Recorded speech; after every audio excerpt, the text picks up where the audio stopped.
Hi, everyone. I'm Dana Ponsky, your guide to college, and this is Being Jewish in College's video series, Kibbutz in 10 Minutes. Today, you're going to get 10 minutes of valuable information from Rabbi Marley Weiner, the Executive Director of the Asbel Center for Jewish Life at Dickinson College.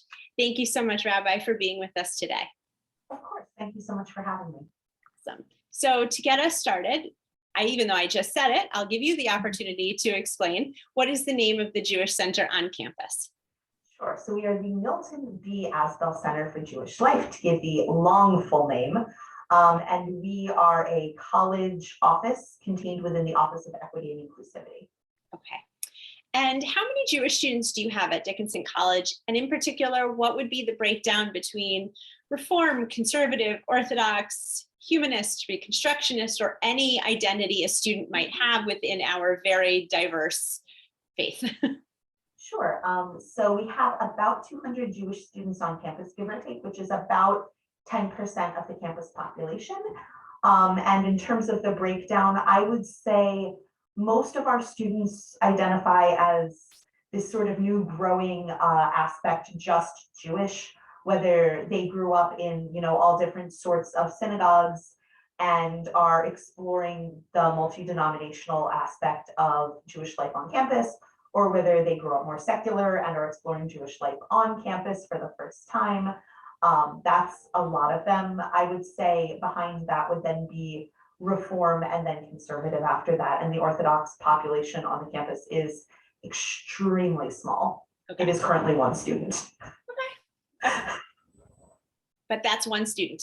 Yes, and she's a wonderful part of our community. We love her.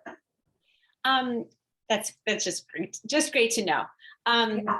So are there kosher food options available to students on campus? And if so, what are they?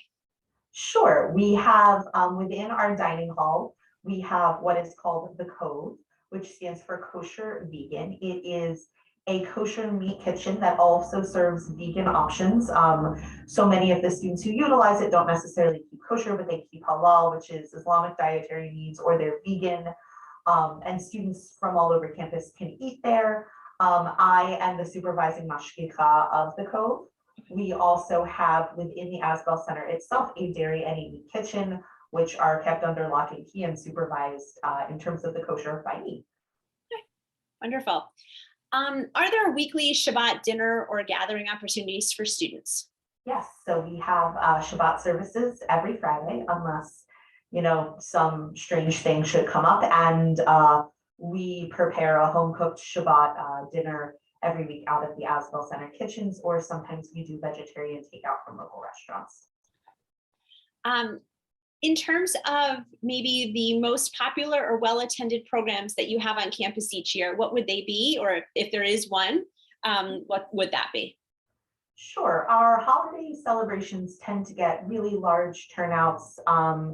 And so I have not yet been here while there was a Passover Seder because of this is now my third year, and in my first year halfway through something happened. I don't know what.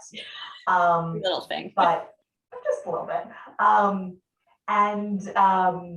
But yeah, we're a very food focused campus. So Friday night dinners, we often have, members of the community who are Jewish coming and joining us. Bagel brunches are huge. We're in central Pennsylvania, but we managed to find kosher bagels from New York that we order from a local deli every couple of weeks. So in this part of central Pennsylvania, you can get your bagel fix, I promise. And yeah, just all different sorts of food related things. This year, our Hall for Hunger chapter has just been exploding in terms of popularity, as well as our cooking club, which gathers this semester. They're focusing on family recipes from different members of the club. Wonderful. So changing it a little bit away from social to academic, are there any Jewish studies majors or minors on campus, or any Hebrew language course options that are available to students? Sure, the answer is yes, yes, and yes. We have a Jewish studies major and minor, and the Jewish studies department and I are very closely related, and we do a lot of programming together. We also do offer Hebrew classes, and I would say that there is a goodly chunk of Jewish students, even if they're not involved in Jewish life through the Asbel Center, who are taking Jewish studies classes, even if they're not Jewish studies majors. So it is totally possible, based on the way the curriculum is set up. If you want to take a Jewish studies class, you can definitely do that. Okay. And then changing the subject again a little bit in terms of the political and social justice climate on campus around topics like BDS or anti-Semitism, anti-Zionism. My question is usually, if there are any incidences, how does the administration, work through that, and how does the community feel, supported or not in regards to issues that may or may not arise?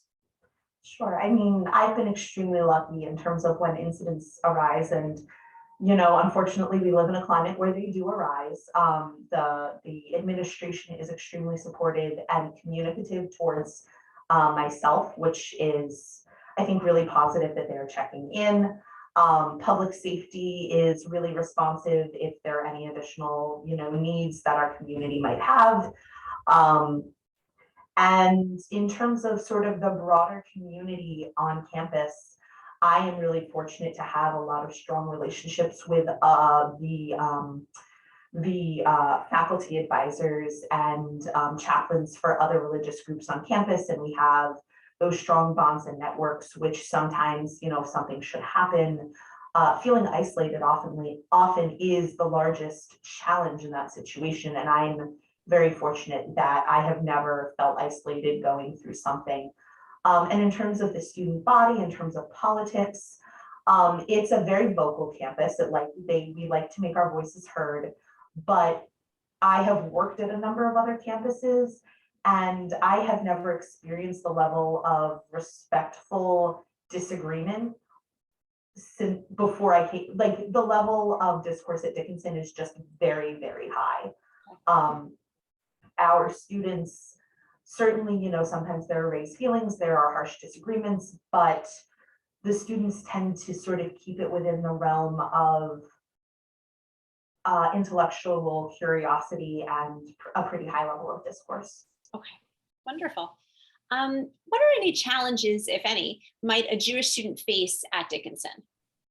Sure. I think the largest challenge that I've heard students reflect on, which is both an opportunity and a challenge, right, is we're in the middle of central Pennsylvania. So we have some students who are coming from places where this is the least Jewish place that they've ever been in their lives. Like, we've got kids from North Jersey or from, Baltimore or Philly, and they've grown up their whole lives in communities that, whether or not they themselves are Jewish, but communities where there are a lot of Jewish people. And then there are other folks who attend our college where this is the most Jewish place they've ever been in their lives. And maybe, they might not have even ever met a Jewish person before they came to Dickinson.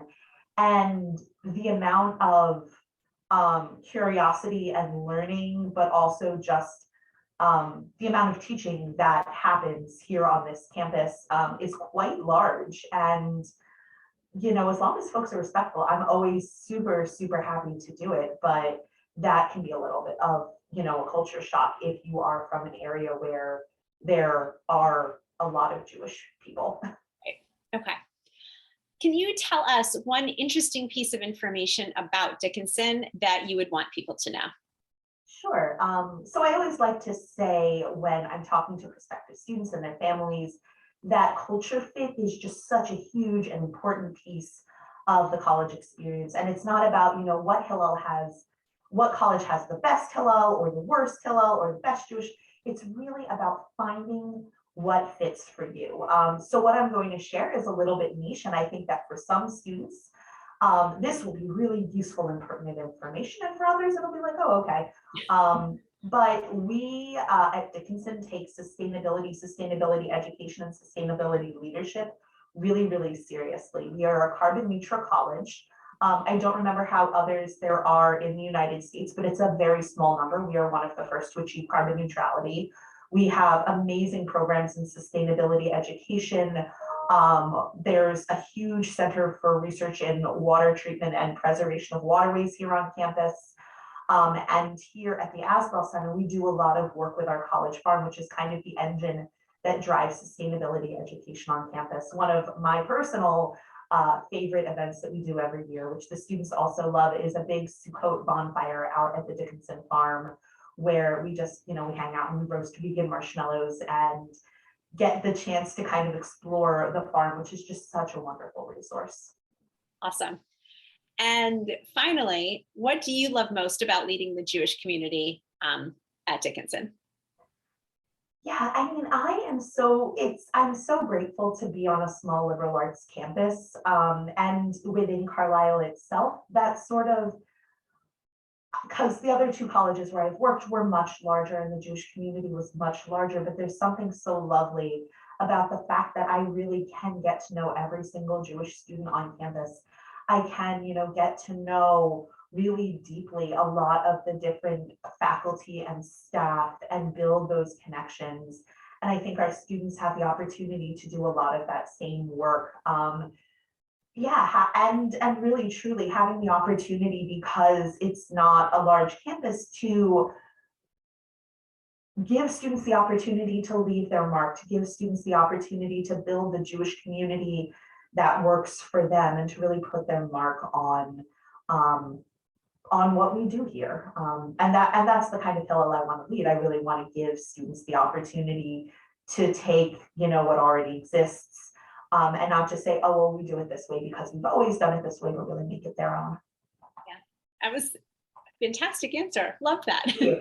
So thank you so much for joining us today. It's been really a pleasure. And we will have all the information for whoever's listening to connect to your office if they have any questions to learn more. But thank you so much, everyone, for joining. And like I said, all the information will be available below. We'll have this on YouTube and Facebook, and we'll share it with Dickinson as well. So thanks, everyone. Have a great day. Bye, guys.